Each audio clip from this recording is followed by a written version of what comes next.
Perang dagang antara Amerika Serikat di bawah kepemimpinan Donald Trump dan Tiongkok belakangan ini kembali memanas dengan eskalasi tarif yang signifikan. Presiden Donald Trump secara agresif menaikkan tarif impor terhadap barang-barang dari Tiongkok. Tarif terbaru mencapai angka 145% untuk sebagian besar produk Tiongkok yang masuk ke Amerika Serikat. Bahkan untuk barang-barang Tiongkok dengan nilai di bawah 800 US dollar Amerika Serikat, tarifnya dinaikkan menjadi 120% per 2 Mei mendatang. Trump menyatakan bahwa kebijakan ini diambil karena Amerika Serikat merasa telah dicurangi dalam perdagangan selama lebih dari 50 tahun terakhir. Ia juga mengaitkan kenaikan tarif dengan isu imigrasi ilegal dan masuknya fentanyl ke Amerika Serikat, di mana ia menuding ada peran Tiongkok. Tujuannya adalah untuk memulihkan industri dalam negeri Amerika Serikat. Merasa negaranya mendapatkan tekanan oleh Amerika Serikat karena kebijakan Donald Trump, Tiongkok pun tidak tinggal diam dan memberikan respon berupa kenaikan tarif balasan terhadap produk-produk Amerika Serikat. Tarif balasan terbaru dari Tiongkok adalah sebesar 125% untuk semua produk Amerika Serikat yang masuk ke China. Tiongkok menegaskan akan melawan sampai akhir dalam perang dagang ini. Simak lebih jauh terkait perang dagang antara Amerika Serikat dan Tiongkok, di mana beredar kabar kalau Donald Trump ingin berdamai dengan Tiongkok atas serangan balik Presiden Tiongkok Xi Jinping. Apakah Donald Trump takut dengan serangan balik ini? Perang dagang yang intens ini berpotensi menimbulkan dampak negatif bagi kedua negara dan bahkan ekonomi global. Kenaikan tarif dapat menyebabkan harga barang impor meningkat, memicu inflasi, mengurangi pilihan konsumen, dan memperlambat pertumbuhan ekonomi. Beberapa perusahaan Tiongkok yang selama ini berjualan di Amerika Serikat melalui platform e-commerce dilaporkan mulai menaikkan harga dan berencana untuk keluar dari pasar Amerika Serikat. Meskipun tarif tinggi dikenakan secara umum, Trump mengecualikan beberapa produk penting seperti komputer dan smartphone dari tarif 125%. Amerika Serikat sempat mengumumkan penangguhan tarif untuk beberapa negara mitra dagangnya selama 90 hari ke depan. Namun, Tiongkok tidak termasuk dalam daftar negara yang mendapatkan penangguhan tarif ini, yang mengindikasikan fokus utama Trump adalah menekan Beijing. Lebih jauh, soal kebijakan Donald Trump yang menaikkan tarif tinggi terhadap barang yang masuk dari China ke negaranya, beberapa produk teknologi seperti iPhone dan chip mendapatkan penangguhan tarif. Dampak kebijakan ini meluas ke hampir seluruh sektor ekonomi Amerika Serikat. Perusahaan di berbagai bidang, dari mainan hingga pakaian dan furnitur dari Amerika Serikat, melaporkan pembatalan massal pesanan dari Tiongkok. Produsen furnitur di Tiongkok mengalami penghentian total pesanan dari importir Amerika Serikat. Hal yang sama terjadi pada mainan, pakaian, alas kaki, dan peralatan olahraga, ujar Alan Murphy, CEO Sea Intelligence. Sementara itu, Brian Borky dari Seiko Logistik menambahkan bahwa pemesanan barang oleh Amerika Serikat dari Asia Tenggara mulai kembali, tapi dari Tiongkok masih lumpuh total. Ekonom Erika York dari Tax Foundation menyebut bahwa tarif setinggi 145% akan menghentikan sebagian besar perdagangan antara Amerika Serikat dan Tiongkok. Menurutnya, barang-barang yang tidak memiliki pengganti saja yang mungkin akan terus diimpor meski biayanya sangat tinggi.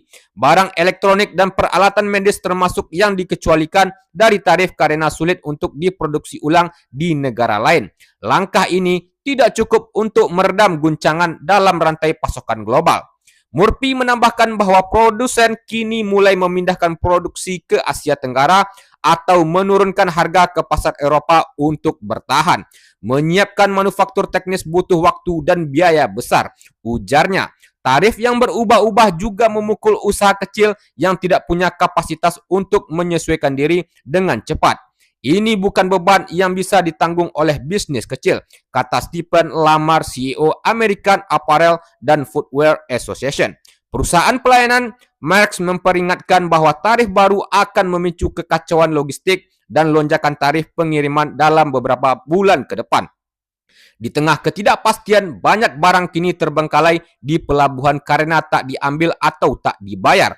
Perusahaan seperti GS Cargo, VRX Action, dan Merchandise USA kini membeli kargo terbengkalai itu untuk dijual di pasar diskon. Sementara para pengirim barang memilih pendekatan wait and see saat banyak negara bingung dengan arah kebijakan perdagangan Amerika Serikat.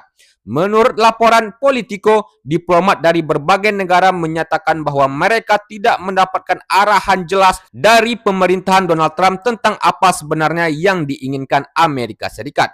Kami benar-benar tidak tahu apa yang diinginkan, ujar seorang diplomat Asia yang ikut dalam negosiasi.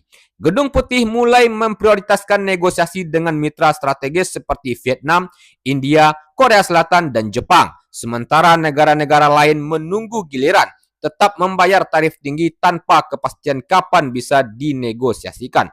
Trump memangkas sebagian tarif menjadi 10% untuk 90 hari ke depan bagi negara-negara tersebut. Namun pengecualian itu tidak berlaku bagi Tiongkok. Banyak negara akhirnya mengajukan permintaan formal untuk perundingan bilateral, termasuk Jepang yang mengirim pejabat tinggi ke Washington untuk membahas hambatan non-tarif. Namun upaya menghapus hambatan non-tarif justru dinilai akan memperumit negosiasi.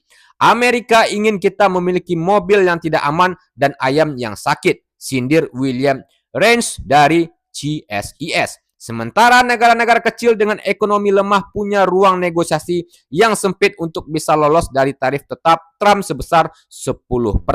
Trump bersikeras bahwa semua langkah ini bagian dari seni bertransaksi untuk mencapai kesepakatan terbaik bagi Amerika Serikat.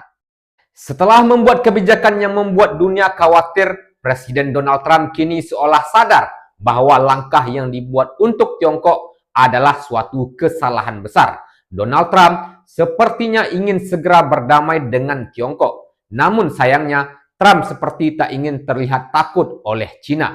Donald Trump malah mengklaim bahwa Tiongkok kini bersedia untuk bernegosiasi setelah Washington memberlakukan tarif impor hingga 145% terhadap produk-produk dari Tiongkok.